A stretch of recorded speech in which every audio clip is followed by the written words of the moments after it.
అధ్యయన పలుకరింపుకు ఆహ్వానం. వారాంతం కనుక ఎప్పట్లాగే పలుకరింపుతో మీ ముందుకు వస్తూ ఉన్నాను. 2026లో తొలి అధ్యయన పలుకరింపు ఇది. ఈ 26వ సంవత్సరంలో అధ్యయనాన్ని మరికొంచెం ముందుకు తీసుకొని వెళ్దామని ఆశపడుతూ ఉన్నాను. అందరి ప్రార్థనా సహకారాన్ని కూడా ఆశిస్తూ ఉన్నాను. ఇవాళ ప్రత్యేకించి ఈ నెల 20, 21 ఈ 2 తేదీల్లో నాగార్జున సాగర్లో ఉన్న నా మిత్రుడు మనోహర్ గారి church of the cross theological college CCTC ఆ కాలేజీ ప్రాంగణంలో ఒక అధ్యయన సాంకేతిక సదస్సును నిర్వహించాలని ఆలోచించాను. ఇప్పటి వరకు మనం గత 6 సంవత్సరాల కంటే 2000లో ఇది ప్రారంభమైంది. ఇప్పటి వరకు మనం ఆత్మీయ సదస్సులు నిర్వహించుకుంటూ వచ్చాం.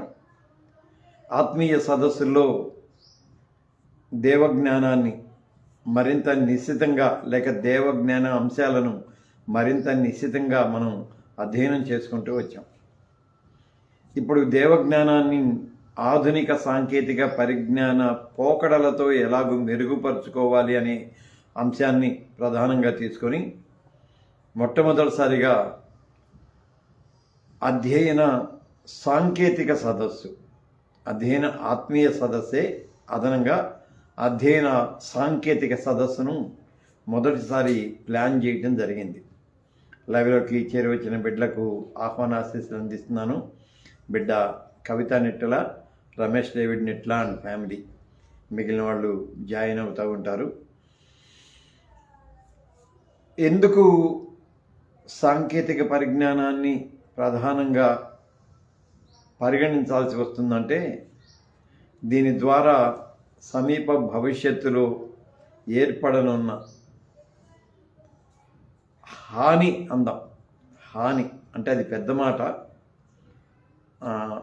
హాని ఎలా ఉంటుంది, ఆ హాని వలన ఎలాంటి నష్టం కలుగుతుంది. మా ప్రెసిడెంట్ బిడ్డ కర్రా జోసఫ్, నా ఆరోగ్య బిడ్డకు కూడా ఆహ్వానాశీస్సులు. వాటిని మనం అధ్యయన సదస్సులో, సాంకేతిక సదస్సులో చర్చించుకుందాం. ఇక్కడ నేను ఒక అంశాన్ని మీతో చెబుతాను, బిబిలికల్ బేస్లోంచే చెబుతాను, మళ్ళీ అధ్యయన దృక్పథంలో నుంచి మాట్లాడతాను. కొంచెం మనస్సు చివుక్కుమనిపించిన అది లేఖన పరంగా లిఖితమైన సత్యం కాబట్టి. చరిత్రను విజేతలే వ్రాసుకుంటారు అనేది ఒక నానుడి. నిజం కూడా. గెలిచిన వాడే తన చరిత్రను వ్రాసుకుంటాడు. అక్కడ ఓడిన వారి శక్తి సామర్థ్యాల కంటే కూడా ఓడిన వారి బలహీనతలు లేక ఓడిన వారి అశక్తత పేర్కొనబడుతుంది, అవహేళన చేయబడుతుంది. అనివార్యంగా, చాలా అనివార్యంగా, తప్పనిసరైన పరిస్థితుల్లో వాళ్ళ సుగుణాన్ని ఎంతో కొంత బయట పెట్టాల్సి వచ్చింది. అంటే ఇక అలా పెట్టకుండా ఉండలేని పరిస్థితి అన్నమాట. సరిగ్గా ఈ ఉదాహరణని నేను దావీదు ఇతివృత్తాంతంలోంచి తీసుకుంటాం. ఇప్పటికే మీకు అర్థమై ఉంటుంది. దావీదు బత్షెబాల ఇతివృత్తాంతంలో అనైతికత అనే దాన్ని మనం చూస్తూ ఉంటాము. కానీ ఆ అంగీకరించబడిన అనైతికత అందాం, అప్రూవ్డ్ అనైతికత అందాం. సరే, దాని గురించి మనం ఎక్కువ ఆలోచన చేయొద్దు.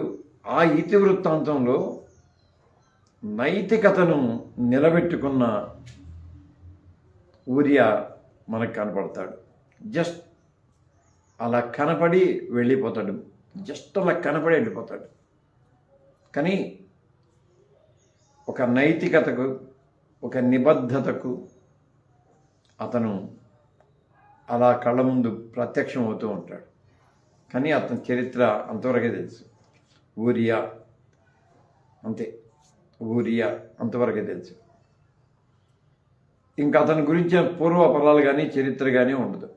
ఓకే, ఎందుకు నేను ఈ మాట చెబుతున్నానంటే, ఎప్పుడు జయించిన వాడే చరిత్ర వ్రాసుకుంటాడు, జయించిన వాని చుట్టూ ఉన్న అతని విజయానికి కారణమైన గొప్పవాళ్ళు కూడా మరుగున పడుతూ ఉంటారు. ఇది వాస్తవం. ఇప్పుడు ఏఐ దగ్గరికి వద్దాం.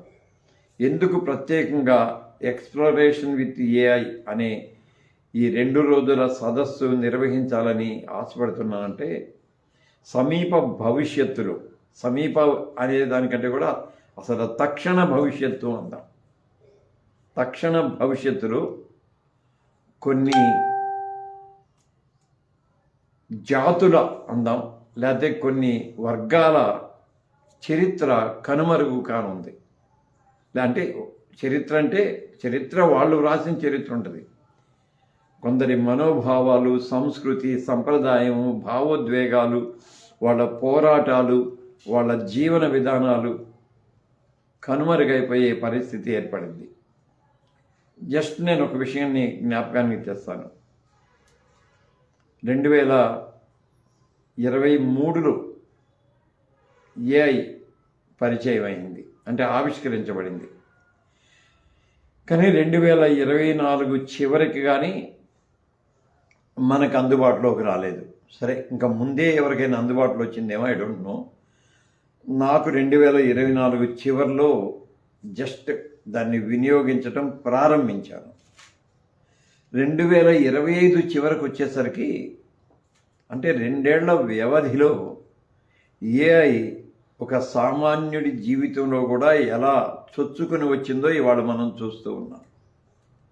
నాకు తెలిసిన, అంటే విమర్శనాత్మకంగా కాదు, పరిశీలనార్థం చెబుతున్నాను, నాకు తెలిసిన ఒక బిడ్డ ఏఐ ప్రస్తావన వస్తే, నిజమే గారు, ఒక్కోసారి నేను బాగా అలసిపోతాను,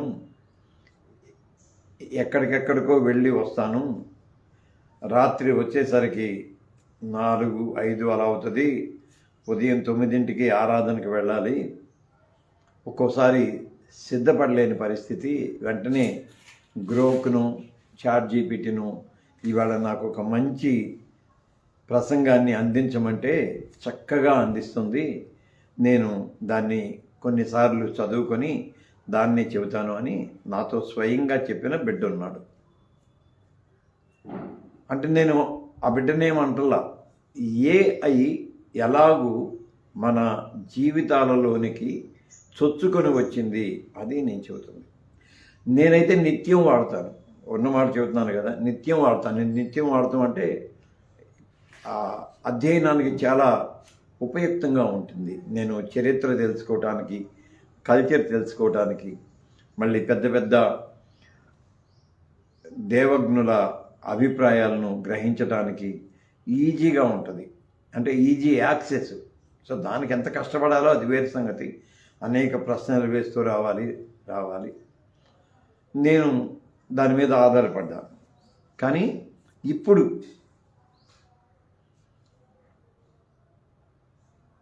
ఏఐలో కనుమరుగయ్యే సంస్కృతి ఒకటి ఉంటుంది. ఏఐ ఏం చేస్తుందంటే, తనకి అందుబాటులో ఉన్న సమాచారాన్ని మాత్రమే అందిస్తుంది అడిగిన వారికి. తనకి అందుబాటులో లేని సమాచారాన్ని అది అందించలేదు. అంటే ఇప్పుడు ఏమవుతుందంటే, ఏఐకి అందుబాటులో ఉన్న సమాచారాన్ని ఎవరైతే అందిస్తారో వారి అభిప్రాయాలు మాత్రమే తరువాతి తరంలో పరిగణలోనికి వస్తాయి, చరిత్రగా మిగులుతాయి, ప్రామాణికతగా మిగులుతాయి. అది ప్రమాదం. అందువలన మనమే అంటున్నాను, కాపర్లమైన మనం, విశ్వాసులమైన మనం, క్రైస్తవులమైన మనం ముఖ్యంగా ఇతర దేశాల సంగతి నేను మాట్లాడుతున్నా, మన భారతీయ పరిస్థితి గురించి మాట్లాడుతున్నాను. మనం మన భావజాలాలని, మన భావోద్వేగాలని, మన అనుభవాలని, మన సాక్ష్యాన్ని, మన ఆత్మీయతను పదిలం చేయకపోతే ప్రకటిస్తూనే ఉన్నాం, ఇట్స్ ఓకే. పదిలం చేయకపోతే భావితరాలనే కూడా కాదు, ఇంకా త్వరలో సమీప భవిష్యత్తులో మన సాక్ష్యం అని ఎందుకంటానంటే మన అనుభవజన్యమైన సాక్ష్యం మరుగున పడుతుంది. బలవంతులైన వాళ్ళు, విజేతలైన వాళ్ళు, అధికులైన వాళ్ళు, ఆస్తికర్తలు మళ్ళీ వారి వివక్షతలో నుంచి మన గురించి ఏ సమాచారం అందించారో అదే ఏఐలో నిక్షిప్తమవుతుంది. సో దానికోసం ఏం చేయాలనే ఒక జాగృతి, ఏం చేయాలి అనే ఒక తపన, అందుకోసం ఈ సాంకేతిక సదస్సుని నేను డిజైన్ చేయడం జరిగింది. దయతో గమనించండి. నాగార్జున సాగర్లో ఇది మనం నిర్వహించుకుందాం. ఎందుకంటే నాగార్జున సాగర్లో church of the cross theological seminary ఉంది, సిసిటిసి అని, సిరంపూర్ అఫిలియేటెడ్ కాలేజ్ అది, సెమినరీ అది. దానిలో మనకి వసతి ఉన్నది. దాని ప్రిన్సిపల్, దాని డైరెక్టర్ నాకు మిత్రుడు, ప్రియమైన మిత్రుడు మనోహరు. అందుకని తను అక్కడ ఆ సదస్సు నిర్వహించడానికి ఇన్ఫ్రాస్ట్రక్చర్ అంతా మనకి ఇస్తాడు. 2 రోజులు 20, 21 2 రోజులు ఆ సదస్సుని మనం నిర్వహించుకుందాం. టైం టేబుల్ నేను చెబుతాను. అయితే ఇక్కడ ఇంకొక విషయం ఏంటంటే, సదస్సుకు పాల్గొనమని అందరిని అడుగుతున్నాను. సదస్సులో పాల్గొనేవాళ్ళు ఖచ్చితంగా రిజిస్ట్రేషన్ చేసుకోవాలి. దీనికి ఒక రిజిస్ట్రేషన్ ఫామ్ ఆన్లైన్లో ఉంటుంది. ఆ రిజిస్ట్రేషన్ ఫామ్ని మీరు ఫిల్ చేయాలి. ఫిల్ చేస్తేనే, అంటే ఎందుకు రిజిస్ట్రేషన్ ఆన్లైన్ అంటున్నానంటే, ఈ సదస్సు జస్ట్ ప్రారంభం మాత్రమే. ఆ తర్వాత చాలా సమాచారం వాళ్ళకి అందించబడుతూ ఉంటుంది. మాట వరుసకి మనం సదస్సుకి రిజిస్టర్ చేసుకున్న వెంటనే సదస్సులో మనం ఏ అంశాలను చర్చించబోతున్నాము అనే ఒక హ్యాండ్అవుట్ అంటాం, ఒక చిన్న నోట్ లాంటిది హ్యాండ్అవుట్ మీకు ఆన్లైన్లో అందించబడుతుంది. సో దాన్ని చదివితే, అంటే దాన్ని చూస్తే what we are going to discuss or we are going to think అనేది దాంట్లో తెలిసింది. సదస్సు అయిపోయిన తర్వాత సదస్సులో ప్రజెంట్ చేసిన ఆ డిజిటల్ వర్తమాన సమాచారం అంతా కూడా మీకు అందించబడుతుంది. అందుకోసం అని చెప్పి ప్రత్యేకంగా ఆ రిజిస్ట్రేషన్ చేసుకోవాలి. రిజిస్ట్రేషన్ ఫామ్ కంపల్సరీగా ఫిల్ చేస్తే ఆటోమేటిక్గా మీకు అవి అందే ఏర్పాటు ఉంటుందన్నమాట. దానికోసం రిజిస్టర్ చేసుకోండి అని చెబుతున్నాను. ఇంకా దాని లాజిస్టిక్స్ మనకి, నేను సోమవారం నాడు గుంటూరు వెళ్తాను. గుంటూరు వెళ్ళి అధ్యయనం ఇన్ఛార్జెస్ని కొంచెం సేపు కలవాలి. ఆ రోజు చాలా పనులు ఉన్నాయి. అయినా సరే మన program committee incharge, prayer committee incharge, digital committee incharge, అలాగే ఫైనాన్స్ కమిటీ ఇన్ఛార్జ్ బిడ్డల నలుగురిని కలిసి లాజిస్టిక్స్ గురించి ఆలోచన చేస్తాను. అందువలన దాన్ని ఖచ్చితంగా ఫాలో అవ్వండి. ఆ తర్వాత అసలు సదస్సు స్వభావ స్వరూపాలు ఎలా ఉంటాయో జస్ట్ తెలుసుకోవడానికి 9వ తారీఖు దాకా వేచి ఉండండి. 9వ తారీఖు ప్రభాతలో దీనికి సంబంధించిన ఒక ప్రయోగాత్మకమైన, ఈ సదస్సుకు సంబంధించిన ఒక ప్రయోగాత్మకమైన విధానాన్ని అక్కడ నేను అందిస్తాను. అప్పటిదాకా ఆగి ఉండండి. ఈలోపే రిజిస్ట్రేషన్ ఫామ్ అయితే ఇప్పుడు సిద్ధం కాలేదు. కారణం ఏంటంటే, అగైన్ నాది చాలా ఓల్డ్ కంప్యూటర్. నా కంప్యూటర్ అగైన్ నాకు కేబుల్ ఇబ్బంది వచ్చింది. పిడుగురాళ్ళలో ఎంత ప్రయత్నం చేసినది రెస్టోర్ కాలేదు గత 10 రోజుల నుంచి. అందువలన రేపు సోమవారం నేను మళ్ళీ గుంటూరు వెళ్తా కనుక గుంటూరులో మళ్ళీ దానిని బాగు చేసుకున్న తర్వాత అప్పుడు వెబ్సైట్లో నేను రిజిస్ట్రేషన్ ఫామ్ ఉంచుతాను. దాని లింక్ కావాల్సిన వాళ్ళందరికీ పంపిస్తాను. లేకపోతే గ్రూపులో లింక్ పెడతాను, లేదా ఫేస్బుక్లో లింక్ పెడతాను. అందాక దానికోసం ఆగండి, బహుశా 2-3 రోజుల తర్వాత. ఈలోగా సదస్సుకు రావాలనే ఆసక్తి మీకుంటే జస్ట్ ఇక్కడ కామెంట్ పెట్టండి, లేదా గ్రూపులో సదస్సుకు నేను వస్తాను అని మీ అనుమతిని లేకపోతే మీ అభిప్రాయాన్ని తెలియచేయండి. లైవ్లో ఉన్న బిడ్డలందరికీ కూడా ప్రత్యేకమైన ఆశీస్సులు అందిస్తూ ఉన్నాను. చాలామంది లైవ్లో ఉన్నారు. అను సింగపూర్ నుంచి, Anu is watching from Singapore.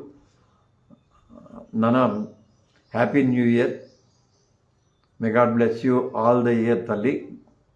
అలాగే బిడ్డ కవిత నిట్ల, రమేష్ డేవిడ్ నిట్ల అండ్ ఫ్యామిలీ, తర్వాత వజ్రారావు, సరళకుమారి, సంకూరి, మా ఆర్గనైజింగ్ కమిటీ మెంబర్స్ నాగార్జున, మా ప్రెసిడెంట్ జోసఫ్, తర్వాత క్రాంతి, మధు,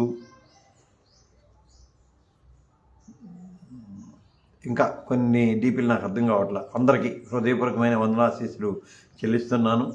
సోమవారం నుండి యథావిధిగా యోహాను సువార్త అధ్యయనాన్ని ఎప్పటిలాగే ఒక విశిష్ట రీతిలో మనం కొనసాగించుకుందాం. ఇంక నిరంతరాయంగా సోమవారం యథావిధిగా 11 గంటలకి యోహాను సువార్త ప్రత్యేక అధ్యయన పునఃప్రారంభంలో పాల్గొందాం. అందాక సెలవు.